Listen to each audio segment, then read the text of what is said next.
In a way, this is a love letter to our grandparents, you know, in that generation, and we just found that people from that era, I mean, they're just ripe with stories. I mean, they have great stories. We're always looking for stories and for characters, and they're kind of just born characters. Mm-hmm.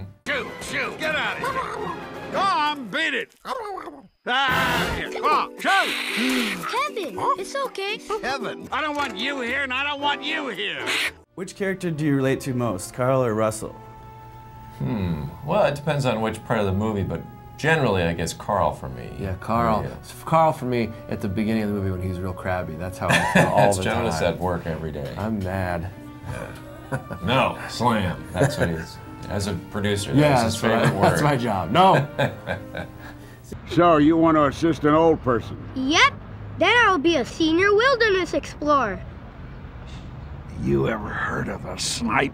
Snipe? Bird. Beady eyes. Every night it sneaks in my yard and gobbles my poor azaleas. I'm elderly and infirm. I can't catch it. If only someone could help me. Me! I'll do it! Oh, I don't know. It's awfully crafty. You'd have to clap your hands 3 times to lure it in. I'll find them, Mr. Fredrickson! So you guys have worked together at several movies. You kind of working your way up. And, Yeah. You writing several great films. What is it about each other that makes you keep wanting to work together? Well, do we still want to work together? I think we share a passion for animation and for the old Disney and Disneyland and all those things that kind of sparked our interest in this when we were kids. We've carried into being adults, and you know, we just became really good friends over that. So I don't know, we speak the same language when it comes to animation, and you know, he's the creative brains behind the operation and thinks all these things up, and I try to figure out how to get them made. Yeah, So, I mean, we're a great compliment, I think, in a lot of ways, because Jonas understands how to get. I mean, it's a huge machine. You know, you don't realize until you're done. There's 300 people at our peak working on this movie, and coordinating with outside, you know, actors, and just it's like mind-boggling. I don't know how you guys do it. Well, it's just, yeah, you make these films, it takes 4 to 5 years. It's like a hunk of your life. So, you know, you kind of better stick with your friends and get along and make it fun, because it's a long haul. Russell, what are you doing? I'm making an official Wilderness Explorer snipe trap. And as soon as a snipe steps right up, help! Thanks again for saving my life, Mr. Fredrickson. And now for the perfect snipe bait.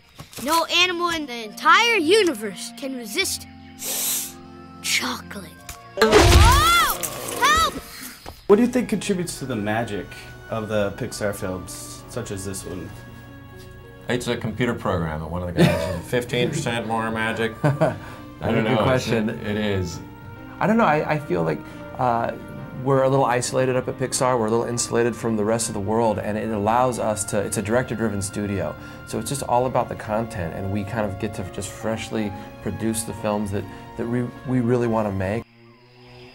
It looks so chocolatey. Russell, if you... Maybe if I'm really quick. Wait! Oh. You want some? What's your favorite step in the filmmaking process between, you know, creating it and making it and finishing it? I don't know, it's a tricky question. I mean, in some ways, the hardest part is probably the most rewarding. That's the story, the creation of the story and the characters, you know. Because there are no right or wrong answers. It's not like, what's 4 plus 4?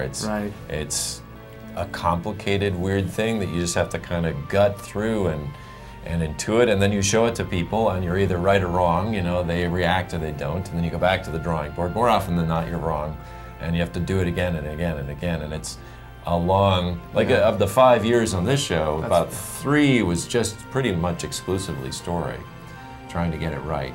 I think I like when animation starts. I mean, as a step in the process. That's when it becomes a motion picture, and you start to see the acting and the, you know, it comes alive, you know.